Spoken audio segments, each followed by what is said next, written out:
Hi everyone, Josh Krieger here, co-host of the Edge of Show, live at Token 2049 Singapore, and I'm at a very special after party at Mandala Club with our friends at Input PR. Very happy to be a media partner and excited to be here with Edwin Mata, the CEO and co-founder of Brickken. Thanks for joining us on the show. Hey, hello, how are you? Nice to be here. So yeah, I heard you're hanging out in one of my favorite cities in the world, Barcelona. Yeah. And in the meantime, you've been really busy, tokenized over $300 million in assets, which I think is pretty exceptional. How many projects is that approximately? I think right now we crossed the mark of 120 clients already. Okay, so a lot of perspective, and I assume this is across the whole range of possibilities. Absolutely. So we're agnostic on the asset. We just provide infrastructure for companies to be able to digitize any kind of financial instrument. So you can think of us kind of like a just as well-made suit for them to be able to tokenize whatever they want. I love that. So in terms of where we're at, I'm curious, like, was that over what period was that adoption curve, and what was the that tipping point where everyone's ringing the doorbell? Yeah, so I laugh at that question because the desert was like a 3-year gap for us. Kind of like we started in 2020. And then he was waiting. Yeah, seriously. No, it was just educating, telling people that this was a possibility of capital markets being on chain. But I have two clear indicators. One of them is when RWA became a word. Somebody came up with that. It helped. Yeah, so that guy deserves like an Oscar or something because it really changed the narrative. We should look into Yeah, I don't know who did it. I've been searching, but somebody just probably was okay. I'm gonna ask ChatGPT. And the second was BlackRock's money market fund. And those two clean things were kind of like the legitimizer of what we're When doing. did that occur? I think in 2023 as well. Okay. So then that's when sort of things got started. Yeah. And when did things like go into fifth gear? Like how recent was that?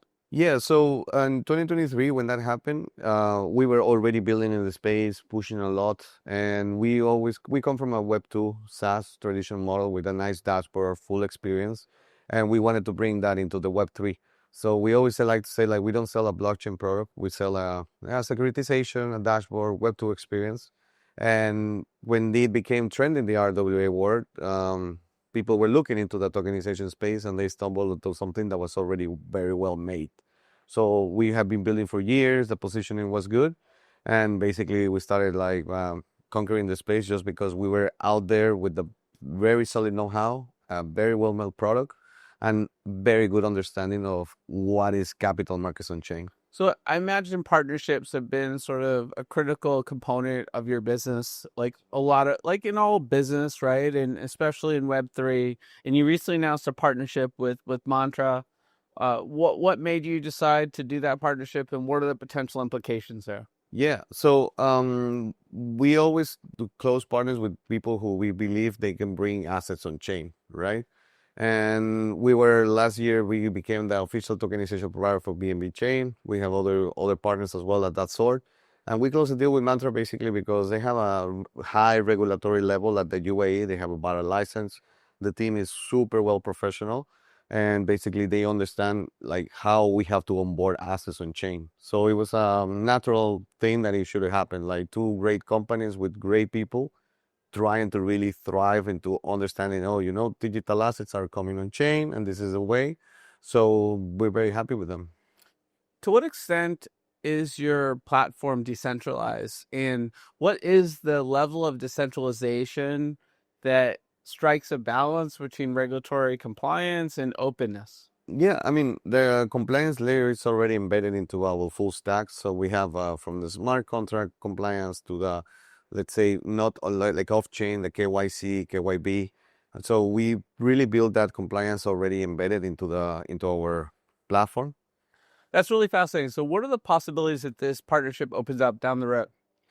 I mean, in the end, it's all about like exposure, right? So we started building along heavy weighters in the layer ones, layer twos, and if they choose us as a tokenization provider, is because they already did that due diligence in the space about other potential competitors, but they ended up picking us. So that means kind of like we're doing something really good for them to really associate their brand to ours. So in the end, it's all about like kind of like upscaling our brand awareness also from Brickken, but also demonstrating that we have the capabilities to really perform at that highest level. Very cool.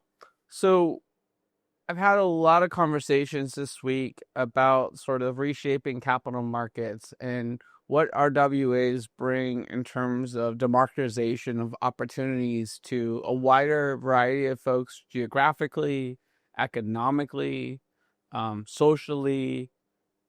What's your perspective on how far the doors are opening at this point, and what are the implications for society? Yeah, I mean, this is an enabler, right? I mean, it's just about using the blockchain technology. If the centralization point is accessibility, it's 24/7 openness. And basically, you give that possibility to anybody to be able to have access to assets that they didn't previously had access to, right? So in that sense, it's just a new possibility for people to really kind of like expand their portfolio, have access to either real estate or IP or gold mines or whatever it is, right? And basically, by using this kind of like blockchain infrastructure, you really have that opportunity to really not have intermediaries in the middle, not telling you, oh, you can invest or not, but really kind of like the company looking for capitalization, give the opportunity to the retail, but also maintaining opportunity for the rest of the players. So this is an amplification of capitalization. Right on. I appreciate all your insights today. And if folks want to learn more about RWAs, learn more about what you do at Brickken, where should they go first?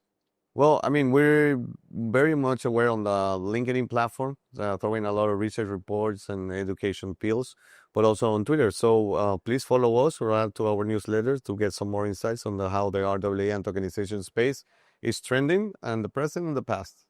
Right on. And are you on X personally? Yes, Or we are. are you or LinkedIn where folks can kind of follow your thought leadership? Yeah, so I'm a thought leader. I'm a top voice on LinkedIn, so they can follow me because I do give a lot of personal thoughts as to how I see the space going. So check out Edwin Mata on LinkedIn and follow him. Thank you so much for your time today, and look forward to catching up in the future. Thank you very much. We've reached the outer limit at the edge of show for today. Thanks for exploring with us. We have room for more adventurers on our starship, so invite your friends and cool strangers to join our journey. If you're among the hundreds of thousands following us on Spotify, iTunes, iHeartRadio, or watching us on Myco or YouTube, please hit that subscribe button, rate us, and make an awesome comment too. And don't forget to pass this episode along to a friend or two who would benefit from it. Doubling back to again, recommend checking out myco.io, where you can watch The Edge of Show and earn for your time and attention. That's myco.io. Don't forget to visit theedgeofshow.com. The is part of the domain name, where you can learn more about collaborating with us and also subscribe to the Edge of Weekly newsletter for the latest Web3 news, events, and show drops. In addition, connect with us on all major social platforms by searching for The Edge of Show. Join the exciting conversations happening online. Lastly, be sure to tune in next time for more great Web3 and AI content. Until then, keep pushing the boundaries. Thanks again for hanging out with us today. The views and opinions expressed on The Edge of Show reflect solely those views and opinions of the show host and its guests. Please make sure to do your own research. Our show is not financial advice. You understand that you are using any and all information on or through this podcast at your own risk. Whenever making financial decisions, we recommend doing your own research and talking to your accountant for financial advice. From time to time, we may feature sponsored content on the show for which we receive value, and we may share links for which we receive a commission if you make a purchase through one of these links. Refer to our website, www.edgeofnft.com, for our full disclaimer, terms and conditions, and privacy policy.